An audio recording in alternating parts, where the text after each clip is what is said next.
if you're the leader of a small organization, it's relatively easy to engage the entire organization right from the start, right? You just call a big meeting and get everybody in a room and tell them about your vision and the invitation that you have for everyone.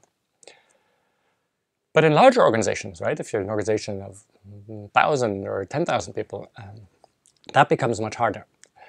And what I've seen leaders do in these organizations is that they very quickly created a group of first followers, a group of early enthusiasts.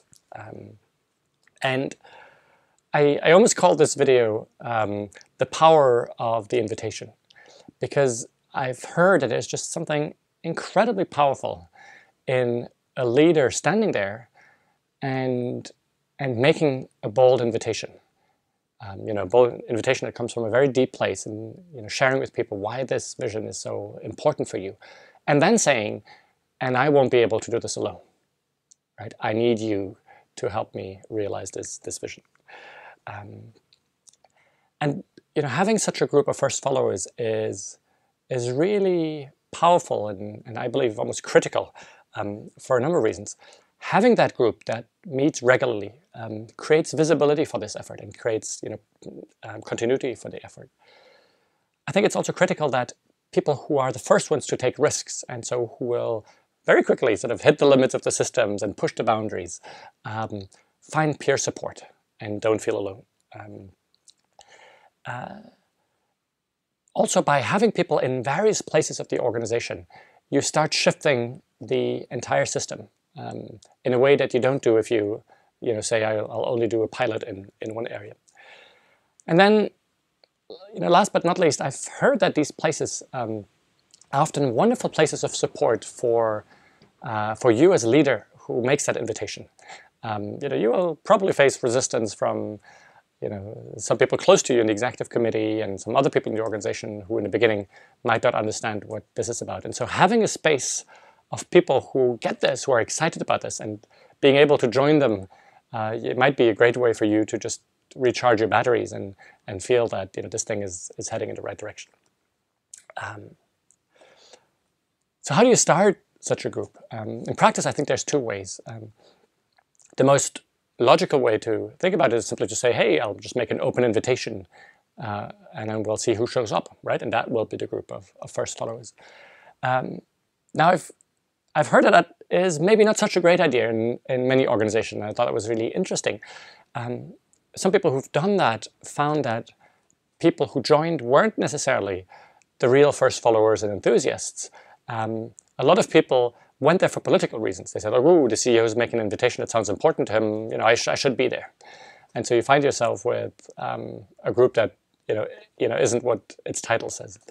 And so most organizations I've heard from, there's a leader who in the end, started by inviting a number of people that she or he felt would be people who would really support that effort. And of course, this is tricky because we know that people you believe might support it might not all end up supporting it, and some people who you thought would never join this end up becoming the biggest champions. So after the initial invitation, the group can start to change and morph, and you can ask people, who else should we invite, and then let the group make the invitations.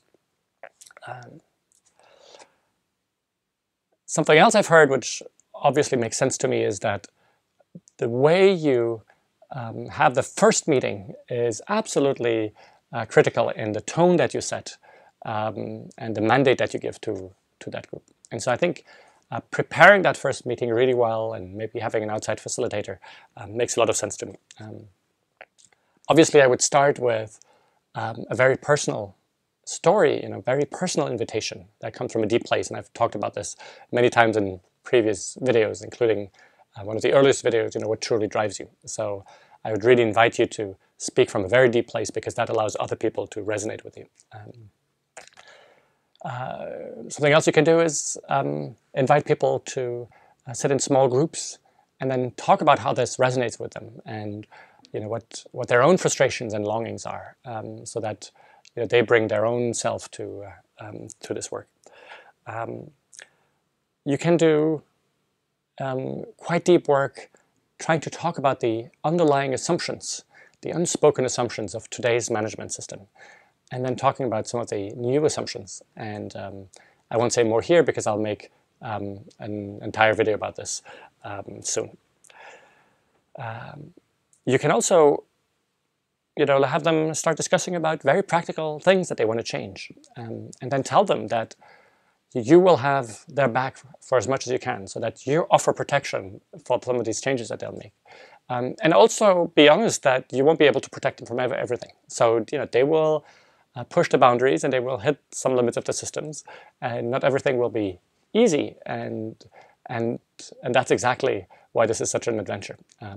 And so you'll try to protect them as much as you can. Your door is always open, but that you invite them to go as far as they can, even in times when you're not around to protect them.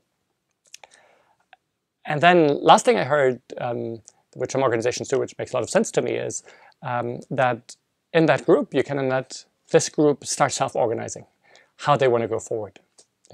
Just give them a space, an invitation to say, how often will you meet and how will you meet? And do you feel you need an external facilitator or not? And what will you work on? Who else do you want to invite? And so give a mandate to that organization to self-organize, and if you want to, you can ask them to invite you to join them. But this is now really their sort of meeting. And I've heard that there's just immense power in that invitation, and that for a lot of people who join that meeting, it's an absolute revelation. Often they felt somewhat alone with their willingness to want to see things change, and suddenly they go like, wow, there's other people, and we can talk about this, and we can talk about this in a real deep way. So there's often tremendous energy that is released, and so there's something really powerful when people notice suddenly like, wow, something that I had been hoping for secretly, or something I didn't even know I was hoping for because it wasn't even something I could imagine, might now be possible, and there's even an invitation, and it makes sense, and it will support the purpose of the organization. So that's my invitation. Think about, if you're in a larger organization, how you can create a group of first followers to help activate that change. Perhaps you've noticed there is no paywall, no monthly membership to access this video series. That's because the videos live in the gift economy. This is how it works. I gift everything that goes into making the videos, my time, energy, and insights, and you get to choose what feels right to gift back. Please take a moment to reflect on what would feel good to give in return to help me continue doing this work. Thank you.